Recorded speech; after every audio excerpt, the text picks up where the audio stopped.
Hi, Eve. Good evening from the Justice Shed of despondency as we are right now. We're not reeling from the National Audit Office report because the findings of that the efforts of the Winterbourne View Joint Improvement Programme and the Transforming Care, or whatever the different names this effort has had, have failed dismally.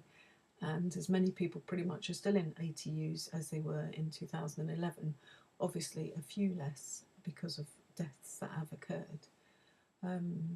We wrote our own audit report, which we published on the same day last week, the Herb audit report, which was a little bit, from the Herb Audit Office, this was a little bit tongue-in-cheek.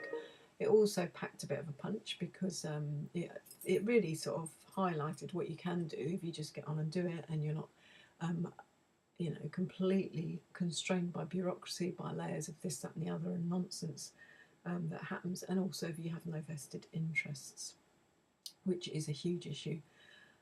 So we published that was fine, and then yesterday afternoon it was the Public Accounts Committee meeting, which involved various people giving evidence about this failure,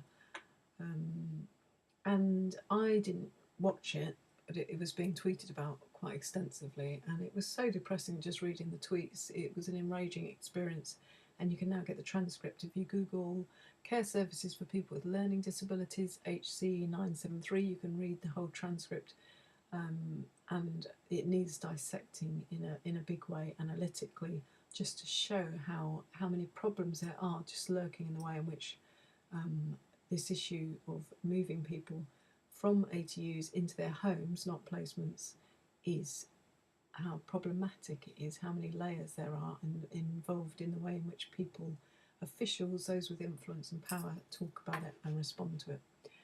I just wanted to just use one example because just too fed up to say too much else.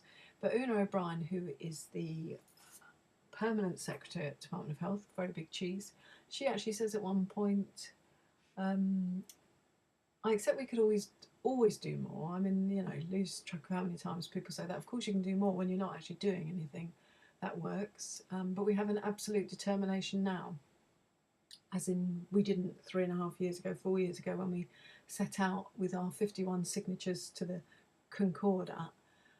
We now have an absolute determination. Don't know where that appeared from, but then Una tells us it's been doubly reinforced since Sir Stephen's report last year.